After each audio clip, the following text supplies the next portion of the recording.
আজ আমাদের বাড়িতে তৈরি করা হচ্ছে নারিকেলের পুলি পিঠা। নারিকেলের পুলি পিঠা তৈরি করার জন্য আমরা প্রথমে নারিকেল ভেঙে নিচ্ছি। দেখেন কত সুন্দরভাবে, ছোট হলেও নারিকেলের অনেক পুর আসছে। নারিকেল আমার নানা ভেঙে দিচ্ছিল, আর এখানে আমার বোন ওই যে নারিকেলটা দেখাচ্ছে তুলে যে কতটা পুর আছে, মোটা অনেক। তারপর আমার নানা নারিকেলটাকে সুন্দর মতো ফাটাই দিল। ফাটানোর পর দেখবেন অনেক সুন্দর, এটাতে অনেক ভালো পুর আছে। তারপর এই যে দেখেন ফাটানো হয়ে গেছে, আর ও বারবার দুষ্টুমি করতেছিল সবাই ভাগ করে খেয়ে নিচ্ছে। আর আম্মু নারিকেল কোড়া নিতেছিল, আম্মু নারিকেল গুলা সুন্দর মতো কোড়ায় ছড়ি তৈরি করে নিচ্ছে। তারপর এর মধ্যে পাটালি গুড় মিশাবে। আপনারা যে আমার ভিডিও দেখেন, ভালোবাসেন, পছন্দ করেন, তারা অবশ্যই চ্যানেলটাকে সাবস্ক্রাইব করে পাশে থাকবেন, যেন নতুন নতুন ভিডিও দিলে আপনাদের কাছে চলে যায়। এখানে চাউলের গুঁড়া সুন্দর করে চেলে নেওয়া হচ্ছিল যেন ময়লা না থাকে, থাকলেও সেটা বের হয়ে আসে। তারপর এখানে সব চাউলের গুঁড়াগুলো সুন্দর করে চেলে নেওয়ার পর একটা নারিকেলের ছড়ি নারিকেলের ছড়ি সবগুলো একটা করে নিচ্ছে। নারিকেল কোড়ানো শেষ, এবার সব নারিকেল গুলা কড়াইতে উঠে নিচ্ছে। কড়াইতে সবগুলা উঠে নেওয়ার পর এবার খেজুরের গুড় হবে, পাটালি গুড়। আমার এদিকে অনেক খেজুরের গুঁড়ো তো ভালো পাওয়া যায় না, তারপরে এগুলো আনে আসা হয়েছে বাজার থেকে। এগুলো এখন ছোট ছোট করে টুকরো করে নারিকেলের ঝুড়ির মধ্যে দিয়ে এটাকে মিক্স করে নিই। এবার পুরা ঝুড়ির সঙ্গে নারিকেলের গুঁড়াটা মিক্স করে নেওয়া হবে।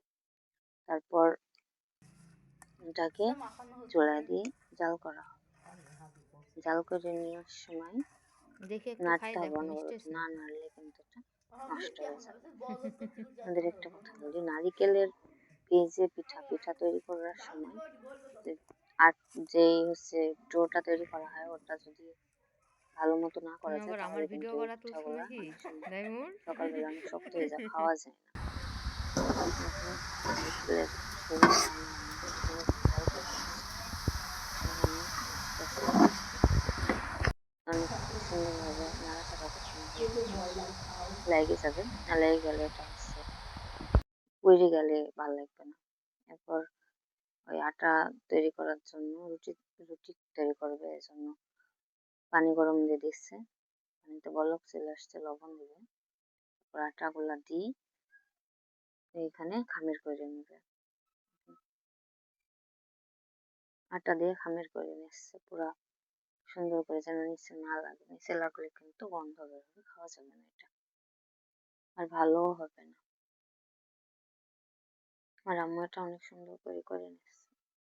আমাদের বাড়ির অনেক মানুষ, এজন্য অনেক বেশি লাগে। দেখুন আটাটা খামির হয়ে গেছে, এবার নিচে নামায় ফেলবে। নামানোর পর দেখেন কত সুন্দর হয়েছে, একদম পারফেক্টলি হয়েছে। এবার এটাকে রুটি বানানোর মতো করে সুন্দর করে হাত দিয়ে এনে নিতে হবে।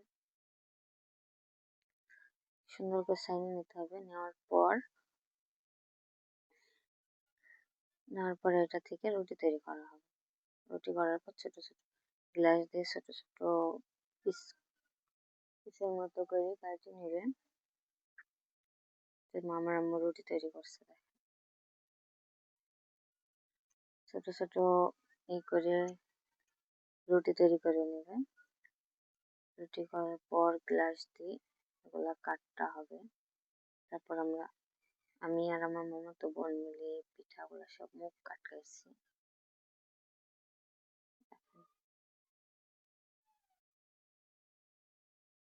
এই পিঠাগুলো সব আমরা বানাইছি, আর আমি বানাইছি। দেখেন কত সুন্দর।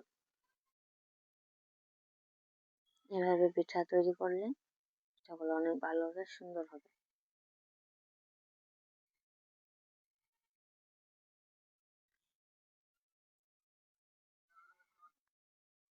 দেখেন আমি আবার হাতে নিয়ে দেখাইতেছিলাম যে দেখেন কত সুন্দর করে বানিয়েছে আমি পিঠা, একটু হয়নি, অনেক সুন্দর, কাঁচায় কত সুন্দর লাগতেছিল দেখতে।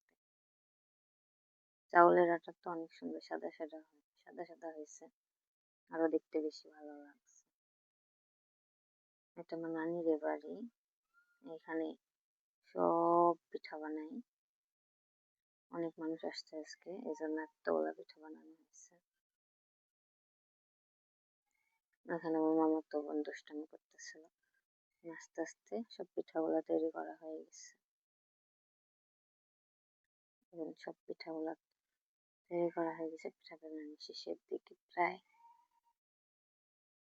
অনেক মানুষ তো এই জন্য অনেকগুলো বেশি পিঠা তৈরি করা হয়েছে।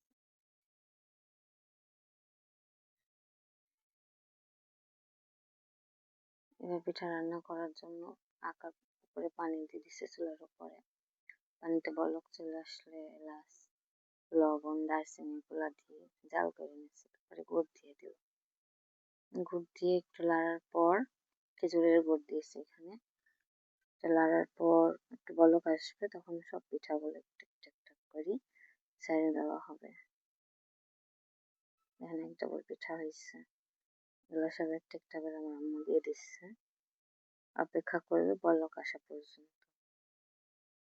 বলক আসলে সুন্দর মতো সিদ্ধ হয়ে যাবে, তারপর অনেক সুন্দর লাগবে। এখানে একটা একটা করে সব পিঠাগুলো দিয়ে দিচ্ছে আমার আম্মু।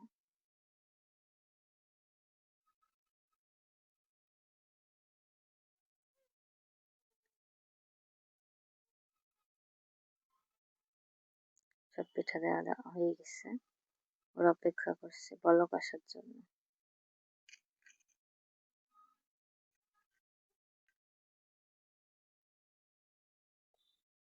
এখানে দেখতে দেখতে বলক চলে আসছে। মাটি চুলায় যারা যারা রান্না করেন তারা জানেন যে কত ধোয়া, ঠিক মতো দেখা যাচ্ছিল না ক্যামেরাতে।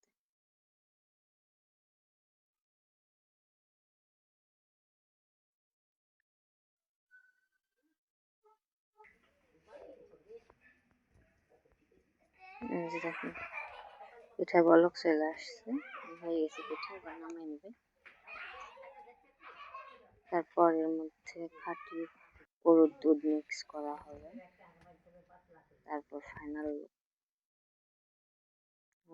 এখানে 1 কেজি মতো গরুর দুধ আছে, জাল করে নেওয়া হয়েছে আগে, তারপর সব দুধ এর ভিতরে দিয়ে দেওয়া হলো। এবার মিক্স করার পর কালারটা কত সুন্দর আসবে, জাস্ট দেখেন কালারটা। যারা মিষ্টি পছন্দ করেন তারা একবার তৈরি করবেন, করে খেয়ে দেখবেন, অনেক মজা। দেখেন অনেক মজা হয়ে গেছে পিঠা তৈরি করা। তারপর ফাইনাল লুক কত সুন্দর, লোভনীয় দেখাচ্ছে। এভাবে পিঠা তৈরি করবেন, করে খেয়ে খাবেন। আর ভিডিওটা ভালো লাগলে অবশ্যই চ্যানেলটা সাবস্ক্রাইব করে দিবেন এবং পাশে থাকবেন। ধন্যবাদ সবাইকে, আবার দেখা হবে অন্য কোনো ভিডিওতে। আল্লাহ হাফেজ।